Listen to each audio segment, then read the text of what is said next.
Hello, everyone, and welcome back to the Showing Up to Life podcast and YouTube channel. My name is Art Burns, and I'm here with you on a chilly Saturday afternoon. It is winter is back here in Colorado.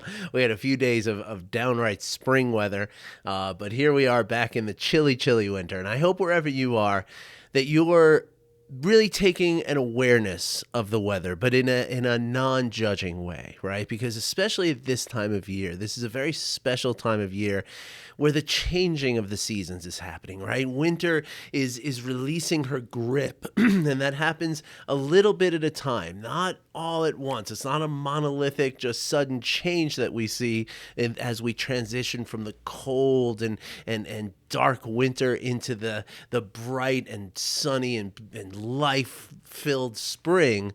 It's a gradual process, and it happens just like everything else in life. It happens a little bit by a little bit. And some days it seems to take a big jump forward, then on another day it'll retreat backwards. And it's this interplay of the transition, of the give and take and the ebb and flow and the slow creep of it that really does model life. That models the way everything happens. And so when we pay attention moment by moment, because even in some days, you might have, 1 o'clock in the afternoon one day might feel very spring-like, but by 5 o'clock it feels winter again. So it's not even just a day-by-day kind of thing that we can pay attention to. It really is moment by moment. And this is what life is, right? This is exactly how our lives happen. They happen moment by moment.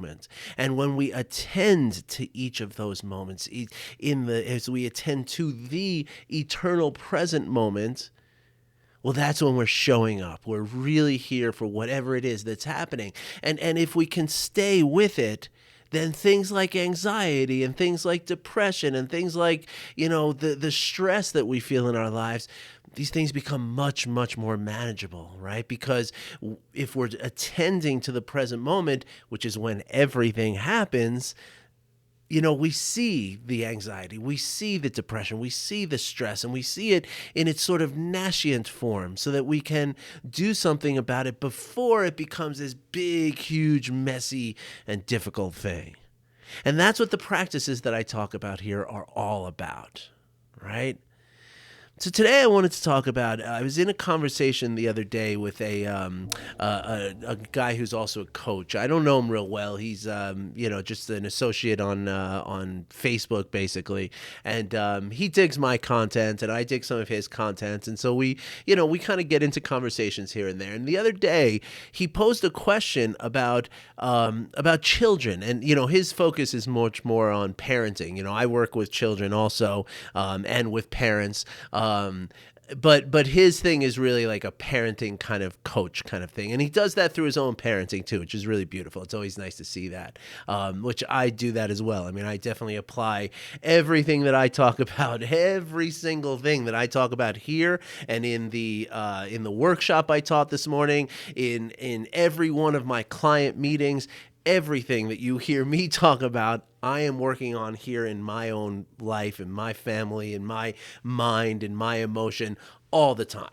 And so that's kind of, that's usually the sign, right, that the coach is, doing the work, right? Or it's a very positive sign to see a coach doing the work themselves, the same work that they're helping others with. I think that's a sign of integrity, in my opinion. But anyway, this other gentleman, he posed this question about children and negative self-talk. Right. And basically the question was, what do we do about a child who has a lot of negative self-talk, right? Like kids are saying like, oh no, I'm not smart. I'm dumb. I'm ugly. I'm, all this kind of stuff. And it's a really important question. There's no doubt about it that this is a very important question. And so the answer to me, right, what do we do about this? How do we help a child who's got this negative self-talk? And the answer to me lies in the practice of self-compassion. Okay, because that's what's missing. A lot of people, especially about in the last 20 years or so, there was a big push in the school systems to focus on self-esteem, right? But self-esteem is tricky, especially for a little kid, right? Or for anybody really. But for children, everything's a little bit more tricky, I think, a little bit more, everything's magnified in a certain sense for children. And so when we push kids towards a self-esteem, right? Well, what happens when you fail, right? Where does self-esteem go when you fail? Well, the first place it goes is away, right? It doesn't stay around, right? Self-esteem is based on the concept of accomplishment, right? Or merit of some sort, right? So self-compassion doesn't require that. Self-compassion is something that we can feel or we can practice or we can exercise in any moment, especially in times where we're having difficulty. And so this is why I believe that when we talk about negative self-talk with children or anyone else, because there's plenty of adults that have negative self-talk, there's no question about it, that self-compassion is the answer on some level. Right? Some form of self-compassion is the answer. And so then the question becomes, okay, so how do we teach children self-compassion? Or again, how do we teach adults? How do we teach ourselves self-compassion? And the answer to that question is we don't teach it, especially not to children. Instead of teaching it to children, what we do is we can model self-compassion for the children in our lives. Now, again, this applies to a teacher as much as it does a parent, as much as it does to an aunt and uncle, a grandparent, just a neighbor of children, right? Anytime you're exposed to children, not just your own children, but anytime you're exposed to children or anytime children are exposed to you, they're watching you. They're paying very close attention to what the adults in their lives are doing because that's how they're learning the appropriate behavior in their lives. Now, this happens very intensely from the ages of, about 2 years old to about 8 years old, but it doesn't really stop, right?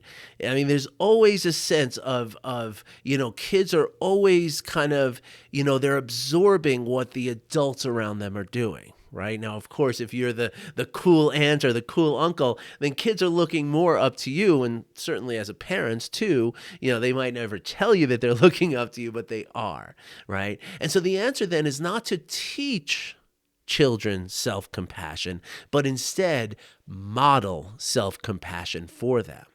And this becomes very important because in modeling self-compassion for the children in our lives, and again, this applies also to other people in our offices and people in restaurants and supermarkets, and it applies everywhere, not just children. But in order to model self-compassion for anyone around us, what we have to do is practice self-compassion. So in a sense, if we want to help others to develop self-compassion, the best thing we can do is practice self-compassion. So in a sense, this is sort of an end around to get you to practice self-compassion. And there's a reason for that.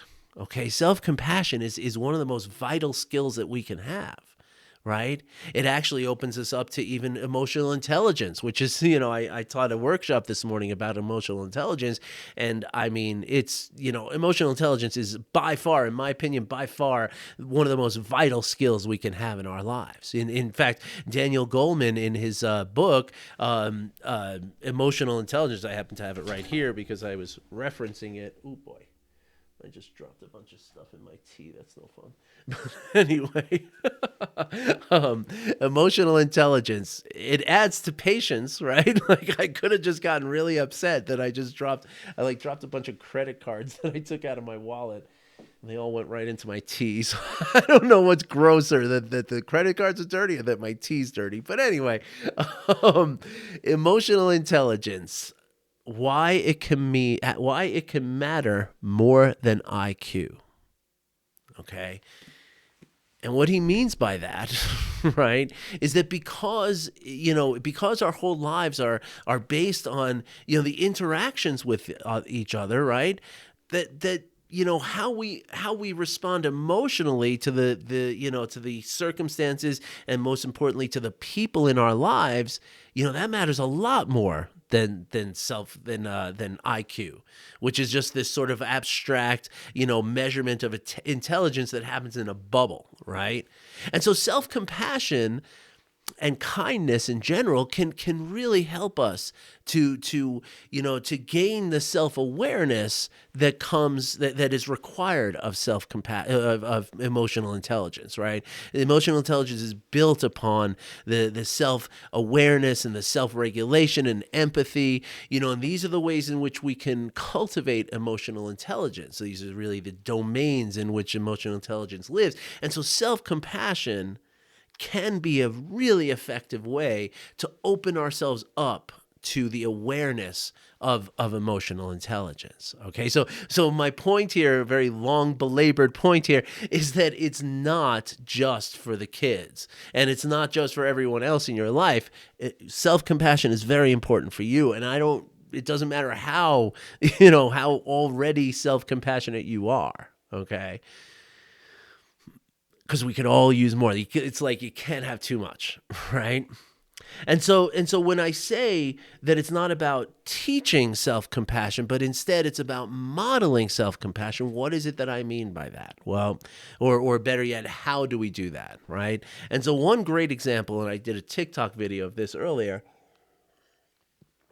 one very simple example of how we could model self-compassion specifically for our children is, let's picture ourselves driving over to the supermarket, right? We're doing our, getting a bunch of stuff for groceries that we need for the house, right? And our kids are in the back seat, right? Maybe our spouse is there, maybe they're not, right? And as we're driving along, we realize halfway to the store, I forgot the shopping list, right? Or, I forgot the reusable bags, right? Now, in that moment, you always have a choice. Your choice is to say something along the lines of, gosh, Art, you're such a dummy. Why are you so stupid? How come you always forget that stupid bag? And blah, blah, blah, blah, blah, right? The other choice, the other alternative we have is to, that when I say, you're so stupid, you're so dumb, all that kind of stuff, that's the antithesis of self-compassion, right? So this is an opportunity here for us to bring self-compassion into this situation. And so what that looks like is to say, and it's not enough to just not say those other things, right? It's not enough just to omit that. I mean, yes, that's necessary. That's the baseline, is don't let your children hear you, bash yourself over it, right? That's the very baseline. But if you want to model self-compassion, you got to go a little further than that. And going a little further than that is just as simple as, and again, with kids, you would want to go ahead and say it right out loud, but say something to the effect of, oh my gosh, look, children, look, kids, I was so, worried about getting out of the house, and I forgot my wallet before we left, and I, was feeling a little bit of stress, and I forgot the shopping bags. Isn't that amazing how the stress in my body can impact my memory? Isn't that fantastic? Isn't that wild? I mean, you don't have to use the word fantastic, but the idea, though, is to let the children know that this is just a perfectly understandable thing. We all make mistakes. We all forget things sometimes, and it's okay. And then you could even have fun with it. You could say, hey, do you want to wing it and see how many of the things on the list we remember and how many things we forget? Or should we call mom and ask her? Or should we go back to the house? What do you kids think we should do? Make it adventurous, right? The whole point is that, it's about showing our kids that we're kind to ourselves in times of failure. And that's the important thing. And that becomes really the magic of self-compassion. As I've told you here many, many times, self-compassion allows us to look at failure in a much different way, in a much healthier, in a much more accepting way. And when we can look at failure in a way that is not, self-deprecating and self-flagellating, then we're no longer afraid of failure. And my friends, if you have children in your life, this is the most important lesson you can teach them or give them through your example. Because again, the whole idea of teaching versus modeling, if I tell my kids, be nice to yourself, practice self-compassion, that's going to go in one ear and out the other. Right? They need to know that this is a sustainable, a realistic way in which you can operate in your life. And in order for them to see that, they need to see it in action. right? Because if you just pause and you try to give them some kind of lesson, again, that's abstracted. That's not part of life. They don't see that the same way as they do. Look at my dad living his life with self-compassion. Now, another reason that you might want to consider this, I'm going to take a taste of my credit card tea here. Just check and see that nothing else is in there. And yeah, a little wallet, little wallet taste is not so bad. It was really only in there for a second or two. It's not gross, I promise. And those were credit cards that were in my wallet for a long time. Like they don't get used all the time or anything like that. So don't think I'm too gross. But anyway, another reason why you might want to take now as an opportunity to start practicing self-compassion, right, is because of what's going on in the world, right? Right now there's this enormous conflict happening in Europe. You can't escape it, right? It's everywhere, right? If you're on social media, if you're on the television, if you're on the radio, if you're in the newspaper, everywhere, right? And so when we see this, when we see, that a certain portion of the world is being attacked, right? And when we hear the political, arguments about it, and we see the things on the news again that's really, sadly, it's very biased, and you're only being shown what they want you to see, kind of thing, and so, and in a lot of ways, we're open to manipulation when we let that sort of, emotion get inside of us, and so self-compassion in this sense can be a way in which we can ground ourselves, right? We can tell ourselves that, what? It's hard to feel this. It's hard to feel that, or it's hard to see all of this stuff on TV. And when we can, so the practice of self-compassion is basically, there's basically three components to the practice of self-compassion, right? The first component is noticing the suffering, right? So recognizing that this is really hard right now. It's a hard time to be alive in the context of geopolitical news and current events, right? It's a difficult time to be alive right now. And of course, it's very difficult for the people in the Ukraine right now. But it is also difficult for the people in Russia. Like you also have to consider that, anyway, I'm getting ahead of myself. So the three steps of self-compassion are the first is to notice the suffering. The second is to recognize that this suffering is not an isolating force in our lives, because that's the way it usually feels, right? When we feel the emotions that we're feeling over when we're watching the news and all this, right? It feels very separating. We feel like we're a separate entity from the rest of the world. And nothing could be further from the truth. The people who are in Ukraine and the people in Russia are just like you. They are exactly like you. They wake up in the morning, they have hopes, they have dreams, they have desires, they have fears, they have concerns, they have worries.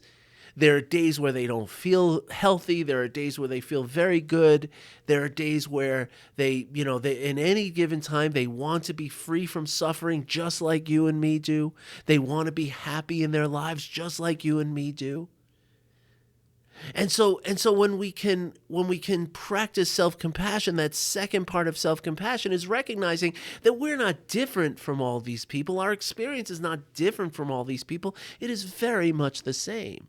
And if you were a soldier in Russia, you would be doing exactly what the soldiers in Russia are doing right now. And if you were a person, a parent in the Ukraine, you would be feeling and doing the same things that the parents in Ukraine are feeling right now. That's the way the world is. That's the way it works, because we are all very much the same. We are all sharing a human experience.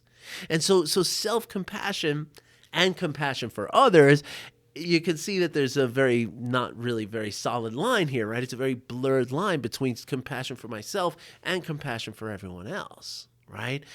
But either way, the compassion is about conjoining with that human experience, recognizing that we're all living the same human experience on very basic levels.